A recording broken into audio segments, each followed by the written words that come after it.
નમસ્કાર મિત્રો, option trader Gujarati new learning વિડીયોમાં સૌ મિત્રોનું હાર્દિક સ્વાગત છે. તો કેવું રહ્યું મિત્રો આજનું ધમાકેદાર સેશન?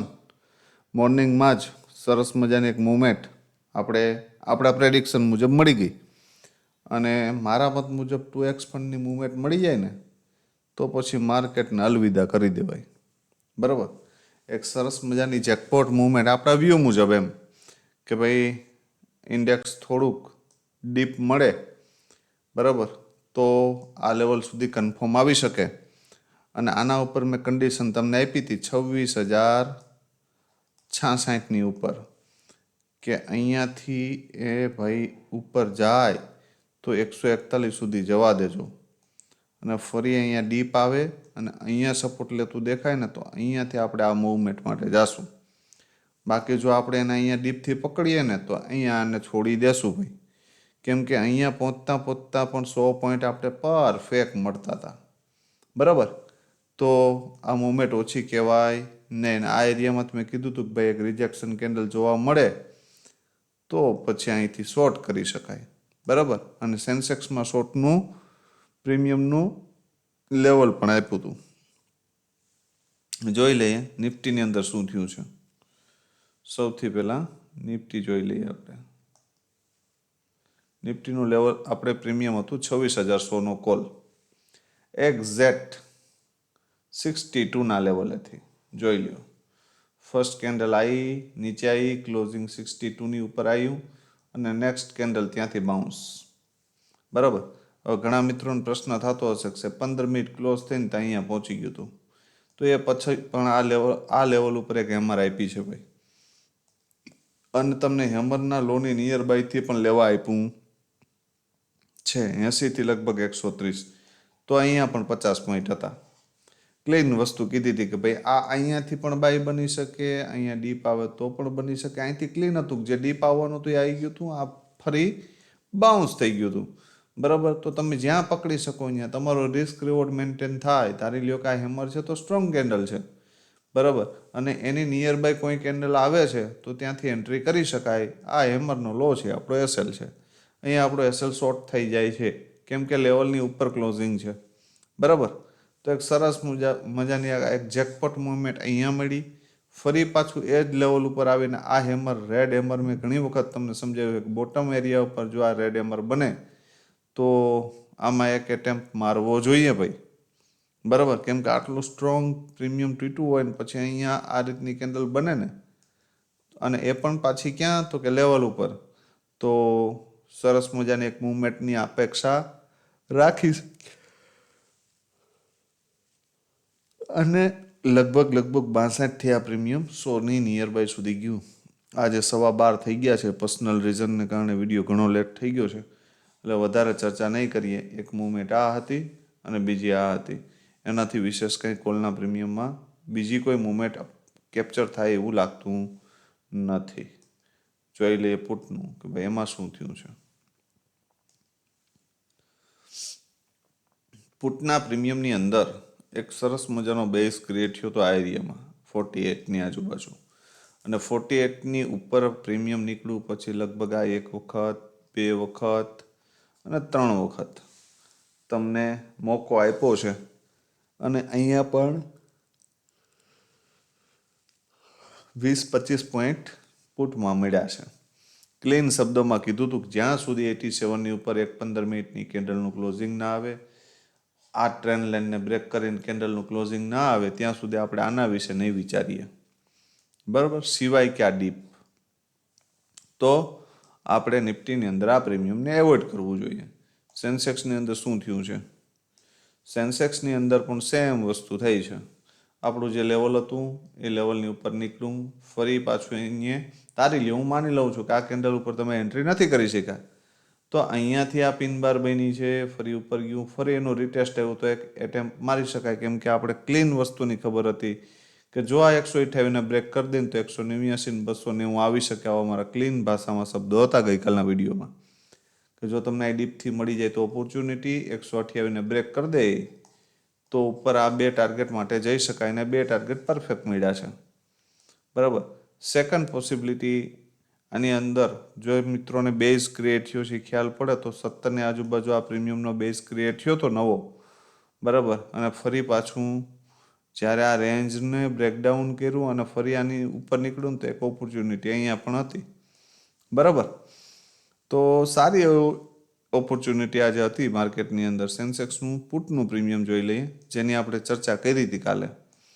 હવે આ પ્રીમિયમમાં મેં ક્લીન કીધું હતું કે ભાઈ 35થી લઈ અને 45ની આજુબાજુ નજર રાખજો કે આ પ્રીમિયમ ક્યાંય રેન્જ બનાવે, રેન્જનું નાનું એવું બ્રેકડાઉન કરીને ફરી ઉપર નીકળવાનો પ્રયત્ન કરે ને તો આની અંદર એન્ટ્રી કરી શકાય. ફર્સ્ટ ટાઈમ નીકળું આ રેન્જની ઉપર, બરાબર, અને આપણા 41ના લેવલની ઉપર, તો ફરી પાછું એ જ લેવલ ઉપર આવી અને અહીંયાથી શું કર્યું તો કે સપોર્ટ લીધો અને 41ની આજુબાજુથી બાઉન્સ થયું, ફરી ઉપર ગયું 100ની આજુબાજુ, ફરી નીચે આવ્યું, ફરી અહીંથી સપોર્ટ લીધો, ફરી ઉપર ગયો, ફરી નીચે આવ્યું, ફરી એ જ એરિયામાં સપોર્ટ લીધો અને એક સરસ મજાનો જેકપોટ ટ્રેડ 3x1નો આની અંદર આપ્યો. તો આ ત્રણમાંથી કોઈ એક જગ્યાએ પણ એટેમ્પ માર્યો હશે ને તો એ 3 ગણું ફંડ થયું છે, બરાબર. તો આમાંથી કેટલા મિત્રોએ આ ટ્રેડ પંચ કર્યો છે કોમેન્ટમાં જણાવજો. હવે જોઈ લઈએ આવતીકાલે શું થઈ શકે. આજે વધારે કોઈ ચર્ચા કરતા નથી. આજે એક મિત્રનો એવો એક મેસેજ આવ્યો છે કે ભાઈ એક પુટનું પ્રીમિયમ ફરી પાછું, કોલનું પ્રીમિયમ 135ની આજુબાજુ બાય છે, 26,100નો કોલ. હવે મિત્રો વિચારો કે એ પ્રીમિયમ અત્યારે ક્યાં હાલે છે અને એ ભાઈનો કેટલો લોસ થતો હશે, બરાબર. તો આ રીતની પોઝિશનો હોલ્ડ કરીને જવી નહીં. આ ખતરાથી ખાલી છે નહીં. એક વસ્તુ યાદ રાખજો, નિફ્ટી આવતીકાલ શું કરી શકે. અહીંથી આમ ક્રોસ આ રીતના આમ ટ્રેન્ડ લાઈન માર લેજો. જ્યાં સુધી આની ઉપર છે ત્યાં સુધી આપણે કોઈ ચિંતા કરવાની જરૂર છે નહીં. ત્યાં સુધી અપ ટ્રેન્ડ કન્ટિન્યુ છે. પણ મોર્નિંગમાં જો ભૂલમાં કદાચ આ એરિયામાં આમ ટેપ મારે અને ફરી અહીંથી આમ બાઉન્સ કરવાનો પ્રયત્ન કરે ને અને આ હાઈ બ્રેક કરી દે ને તો સમજવાનું, મતલબ આ હાઈ 26,093, તો પછી 26,213 આવી શકે. પણ કેવા કેસમાં આની ઉપર નીકળે તો સ્ટ્રોંગ કેન્ડલ સાથે. બાકી મોર્નિંગમાં આ એરિયામાં ક્યાંક તમને મળી જાય ને આપણું કોલનું પ્રીમિયમ છે એ ડીપ ઉપર મળે તો એન્ટ્રી કરી શકાય અને 972 બ્રેક કરી દે ને તો 26,093 સુધી જઈ શકે.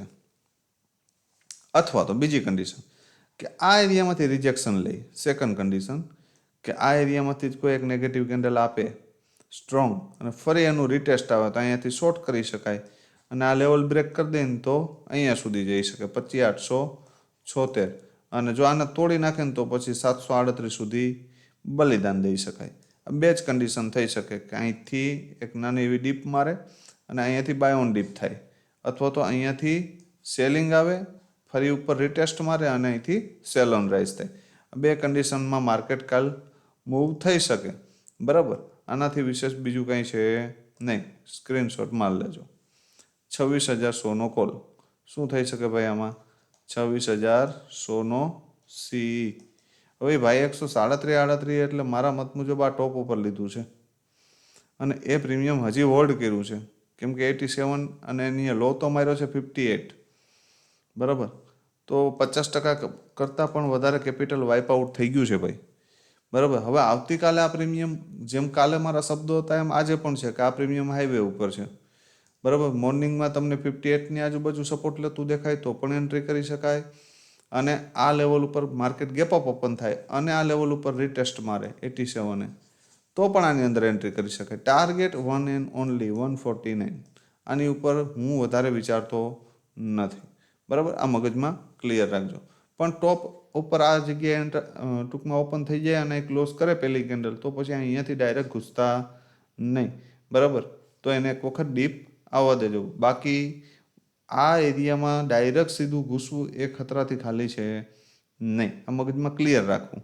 હા, આની ઉપર ક્લોઝ કરી દે 149ની ઉપર એક 15 મિનિટની કેન્ડલનું ક્લોઝિંગ આવે અને બીજી કેન્ડલ એના ઉપર ક્લોઝ કરી દે તો આપણે માની લેશું કે ભાઈ આને હવે આ પ્રીમિયમને ઉપર જ જવું છે, પણ ત્યાંથી નહીં, ફરી એને અહીંયા 50%ના ડીપ ઉપર આવવા દેજો અને ત્યાંથી એન્ટ્રી બને ને પછી આ 188ને બ્રેક કરે ને તો 233 ને 281 દૂર નથી. પણ કન્ડિશન એટલી કે આ પ્રીમિયમ અહીં ઉપર જઈને ક્લોઝ કરે અને ફરી ક્યાં આવે તો કે ડીપ આવે, નહીતર નહીં. સ્ક્રીનશોટ મારી લેજો. હવે જોઈ લ્યો લાસ્ટ પ્રીમિયમ શેનું છે તો કે પુટનું. પુટનું પ્રીમિયમ છે ભાઈ 25,900 એઝ ઇટ ઇઝ, બરાબર. હવે આજે આની અંદર તમને એવું લાગતું હશે કે સાહેબ આ નાના લેવલો, પણ હવે ભાઈ જે આવે છે એ આપવા પડે. ક્લીન વસ્તુ. આ પ્રીમિયમ જો મોર્નિંગમાં તમને 27.25 લઈને 27 આજુબાજુ સપોર્ટ લેતું દેખાય તો એન્ટ્રી કરી શકાય. ક્લોઝિંગ બ્રેક કરી દઈને 39નો તો first target 51, second target 68, 2x પણ તો અહીંયા પણ થઈ જશે. પણ યાદ રાખજો, એક 15 મિનિટની કેન્ડલનું ક્લોઝિંગ આની ઉપર આવે અને ફરી તમને આ એરિયામાં ક્યાંય ડીપ મળે 51ની આજુબાજુ અથવા તો 39ની આજુબાજુ, તો આની અંદર ઓપોર્ચ્યુનિટી ફરી 68ને બ્રેક કરે ને પાછું, એટલે 98 અને 115 આવી શકે. એમાં કોઈ મોટી વાત છે નહીં. 115ની ઉપર બે કેન્ડલ 15 મિનિટની સસ્ટેન થાય તો પછી આ ઉપરના આપણા ટાર્ગેટ આવી શકે ડીપ ઉપરથી, બરાબર. આ પ્રીમિયમને 27ની નીચે આપણે ડાયરેક્ટ નહીં તો હપ્તે ભૂલી જશું. જ્યાં સુધી રેન્જ બનાવી અને ફરી ઉપર ન નીકળવાનો પ્રયત્ન કરે ત્યાં સુધી આપણે આ પ્રીમિયમને કેવું કરશું તો કે ભૂલી નાલશું. તો આપ સૌ મિત્રોએ આજે શું કર્યું છે એ કોમેન્ટમાં જણાવજો. જે મિત્રો રેગ્યુલર મારો વિડીયો જુએ છે, બરાબર, તો મિત્રો ખૂબ આતુરતાથી રાહ જોતા હશે, એટલે આપણે વધારે આજે કંઈ સમય લેતા નથી. તમારા જે પ્રશ્નો છે મારા ધ્યાનમાં છે, આવતીકાલના વિડીયોમાં કવર કરવાનો પ્રયત્ન કરશું, બરાબર. પણ ત્યાં સુધી વિડીયોને વધુમાં વધુ મિત્રો સુધી શેર કરો, વિડીયોને લાઈક કરો અને કોમેન્ટ કરવાનું ભૂલશો નહીં.